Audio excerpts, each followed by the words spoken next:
This is episode 5 of the Christian Travelers Network. Today, Josie Weisenberger will help us to discover how we can support spouses who travel and how to find purpose in our travels.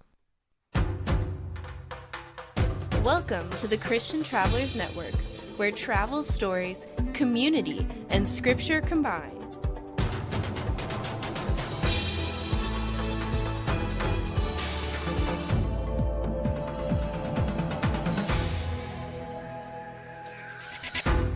Hello, Christian travelers. I want to welcome you today. We have a special guest, Josie Weisenberger, and she is a stay-at-home spouse to a travel nurse. She enjoys different things about traveling across the country, and her occupation during this fun stage of her life has become the Wonderfully Made Art. Not wonderfully, wonderfully. And it's a small online shop in which she sells watercolor and calligraphy products. She and her husband love the great outdoors, and they go on hikes whenever possible. Hey, Josie, how are you doing? I'm doing pretty well. How about you? I'm doing great. We're glad to have you here. Can you just tell us a little bit more about yourself and uh, what you're doing here today?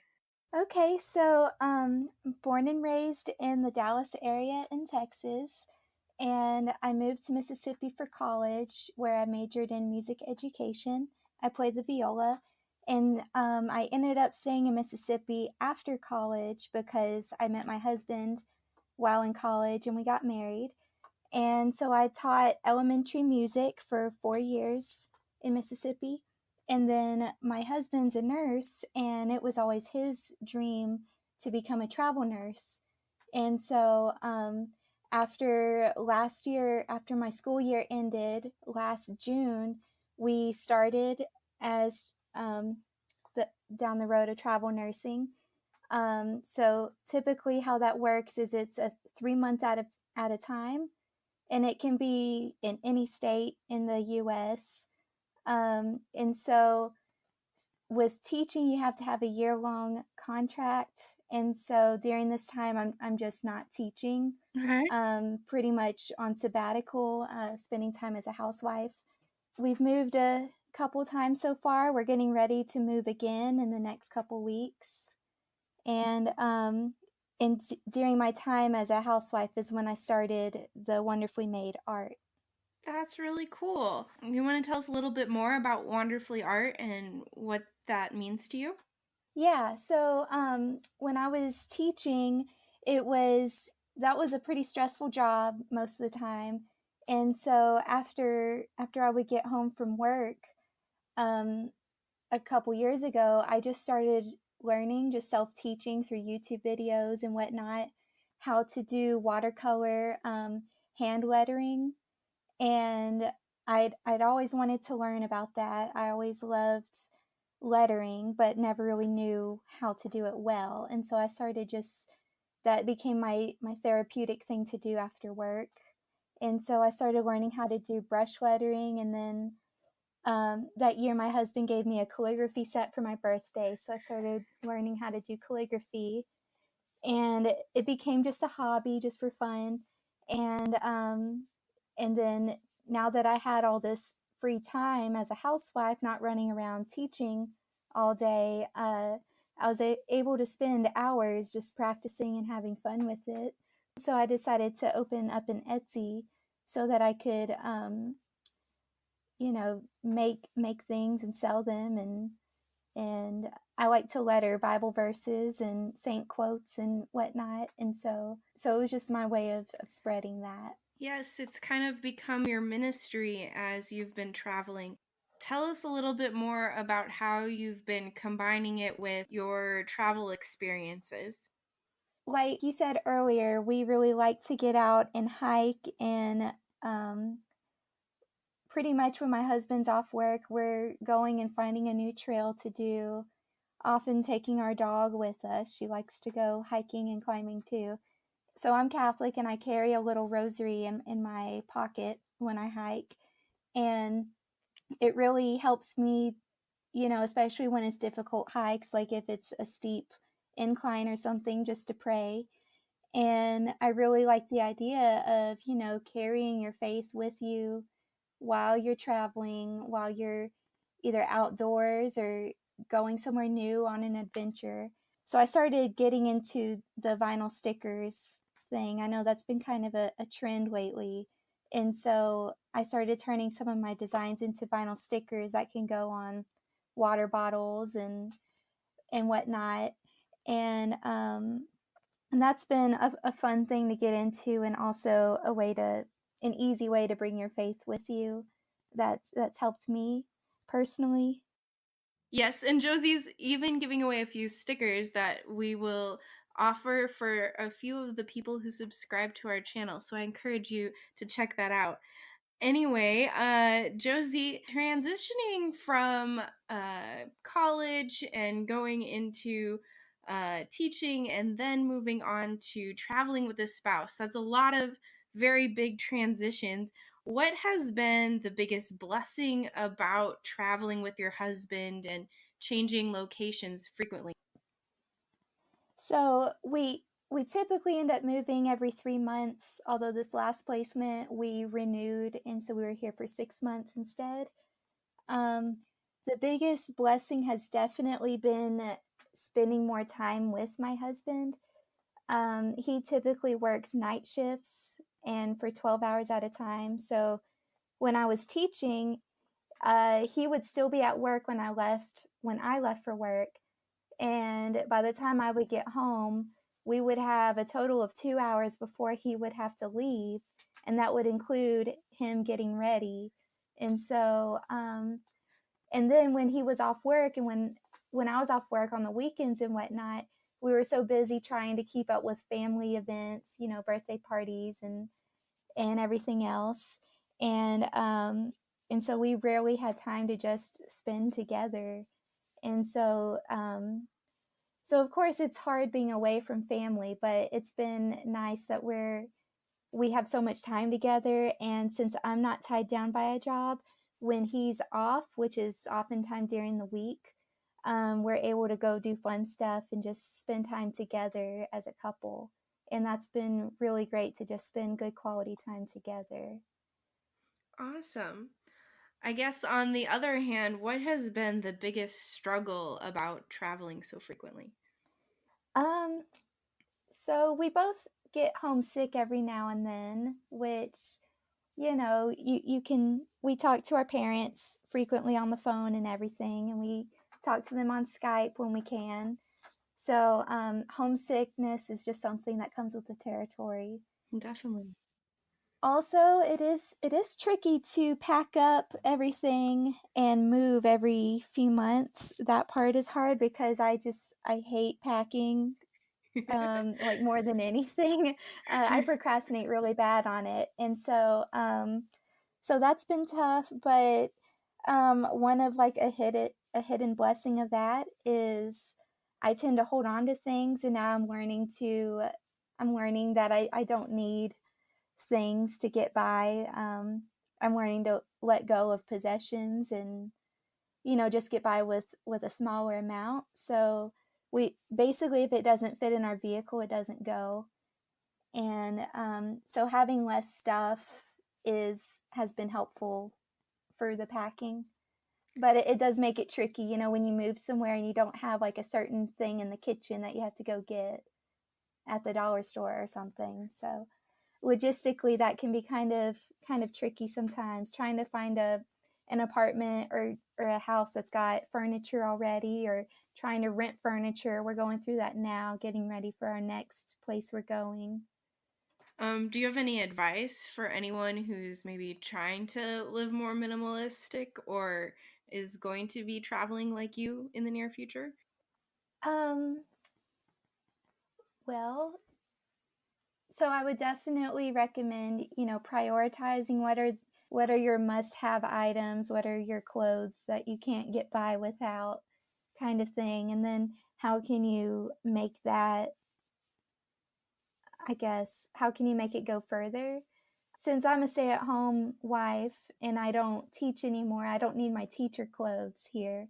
So I basically wear like the same few outfits all the time. I do laundry so frequently. which is nice because I prefer a t-shirt and jeans and Converse anyway. So just prioritize the main things that you need. And for example, in the kitchen, I really love cooking and baking.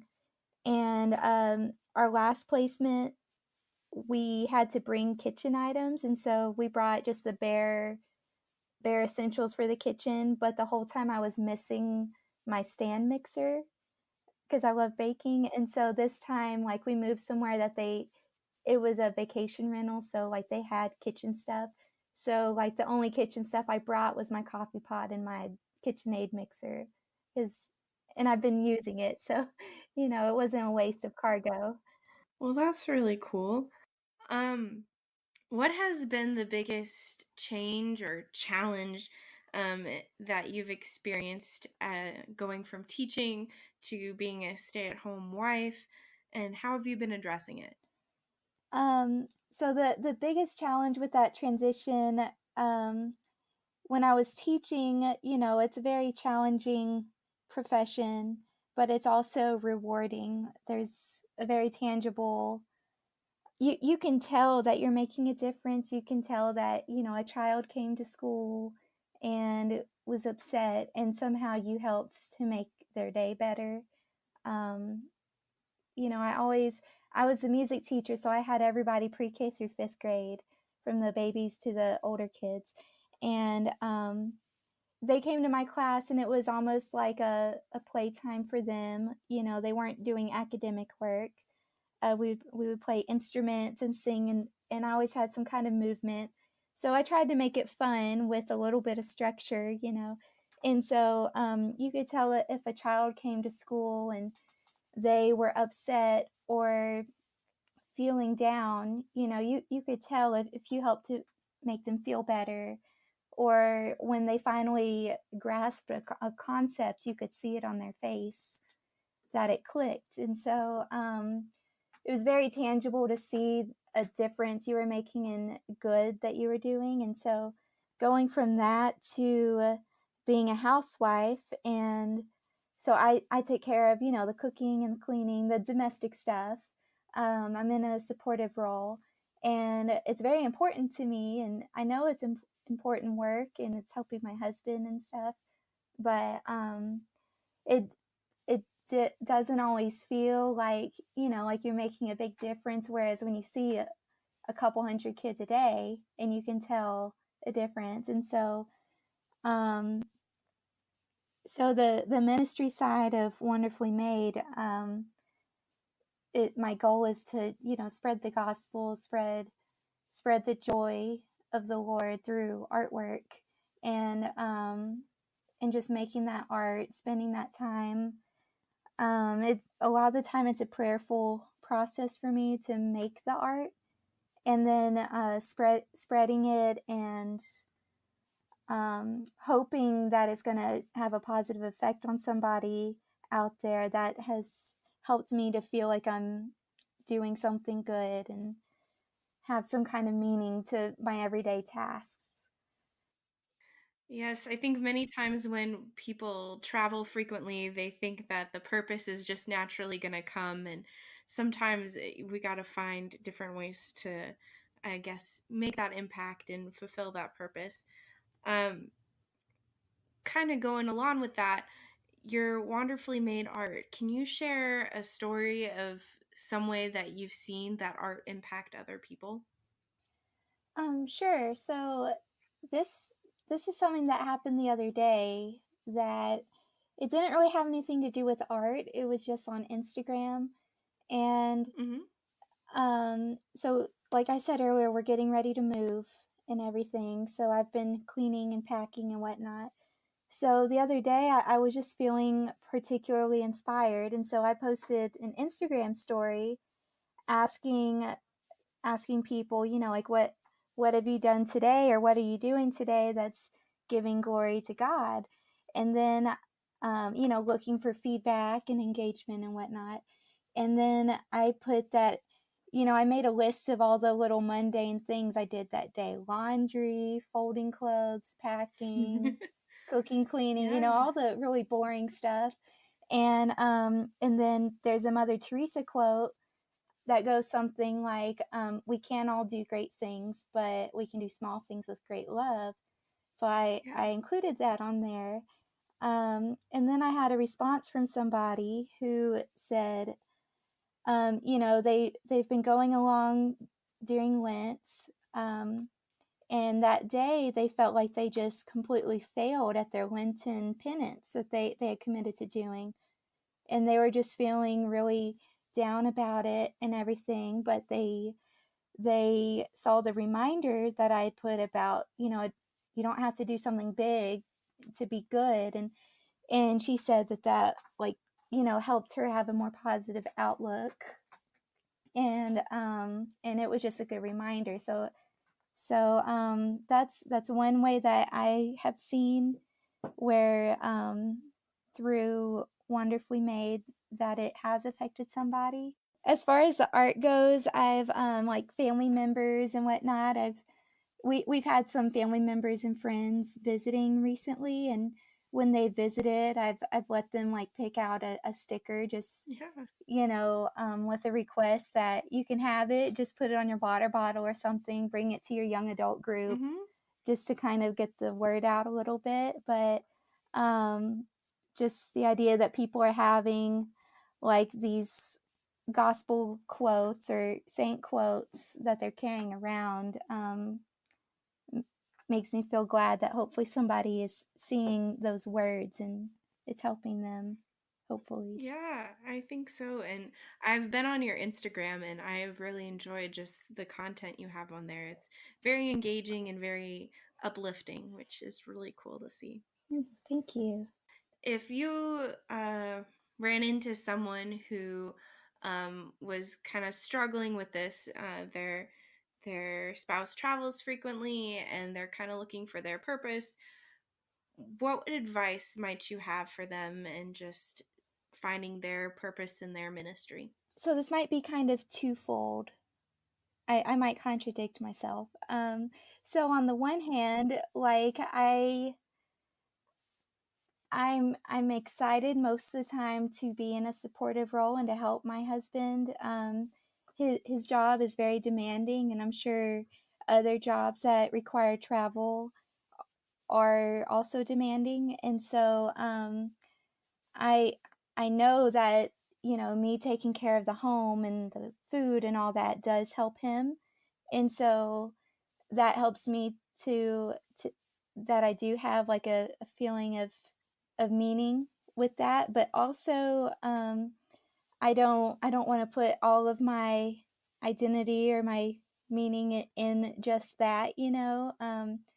I think it's dangerous for anybody to put all of their identity into what they do, um, because we're all children of God first and foremost, and so like what you do as a job to make money isn't like that doesn't define you, and so, which, not that what I do makes money, you know, cooking and cleaning, but, and so on the one hand, I do get some sense of meaning in supporting him in that way, but also, finding something that's just for myself, like the Wonderfully Made art, has been something that, like, my husband's very supportive, and like, I consult him on everything, but at the end of the day, like, I'm the one creating and doing all of it, and just having something that's just mine that I'm doing, whether it's a hobby or whatever. For now, it's more of a hobby, although I like to make it grow. Um, just having something that I can devote my time to, besides all of the other tasks throughout the day, has been something for me that's helped. And so I think anybody who is in a supportive role like I am right now, just finding something that they can do that's just theirs would be helpful. You made me think of a quote. I heard it at a conference a few years ago, and it was, I am a child of God, and right now, fill in the blank. Right now, I'm a stay at home wife. Right now, I'm doing this podcast. Right now, I'm struggling with this.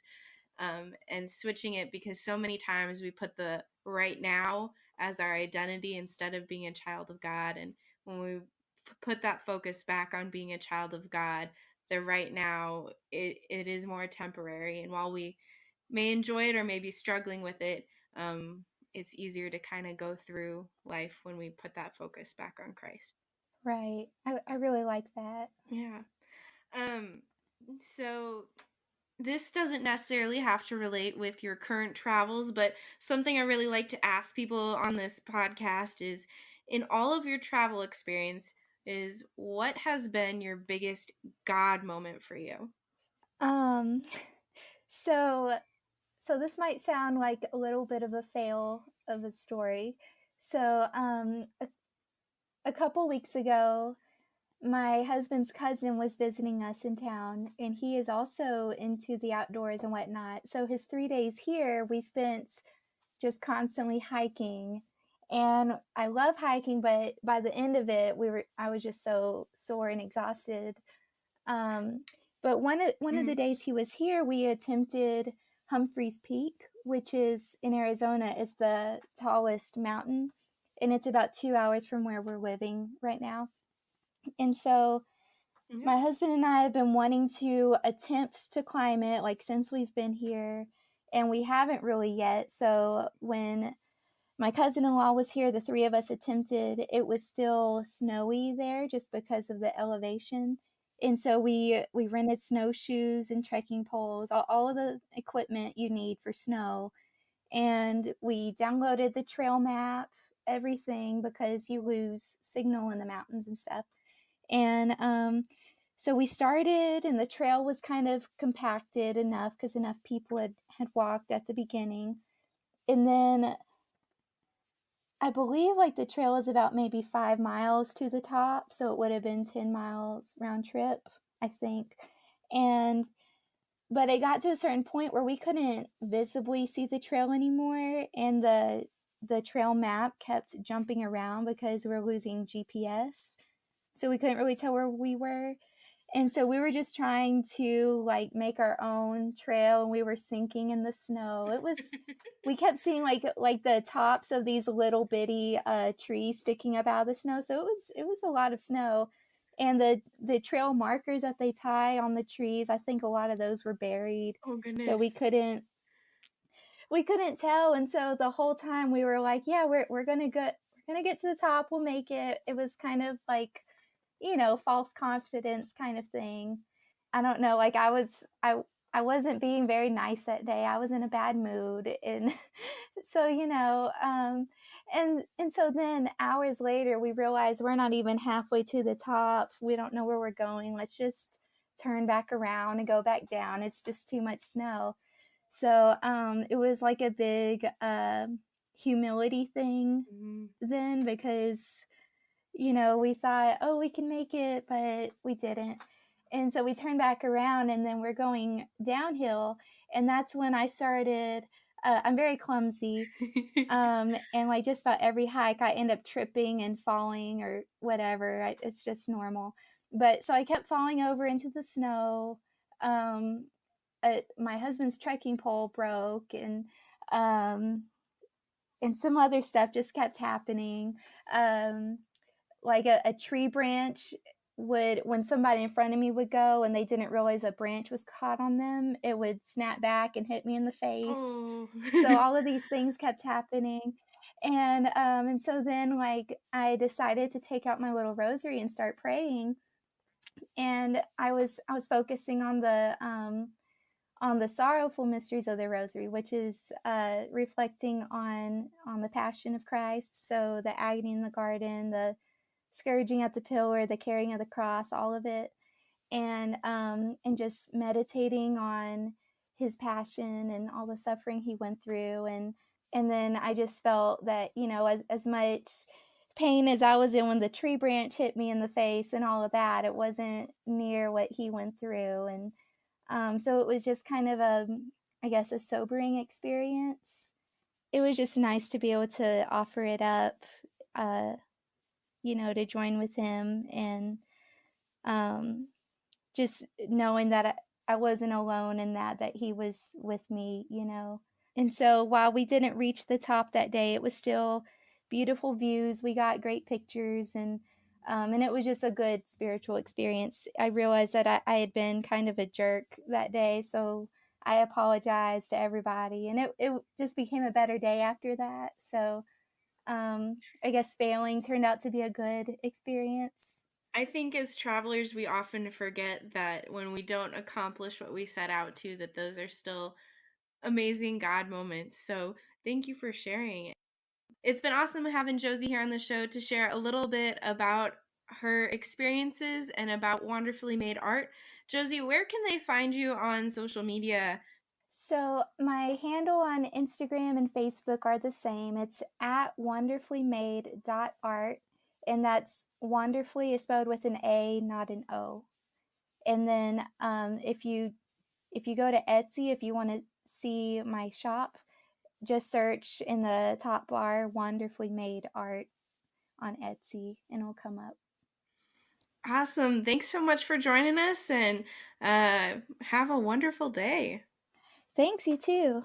Well, that wraps up today's episode. But just a quick reminder that if you haven't subscribed to our channel yet at christiantravelers.net, you will be entered in a giveaway for some of Josie's travel stickers and Peter Greer's travel book, Travel in Tandem with God's Heart.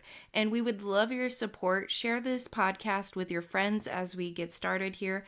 And we'd also love to hear some of your travel experiences, so feel free to join our discussion on Facebook and on Instagram. In the meantime, safe travels and God bless.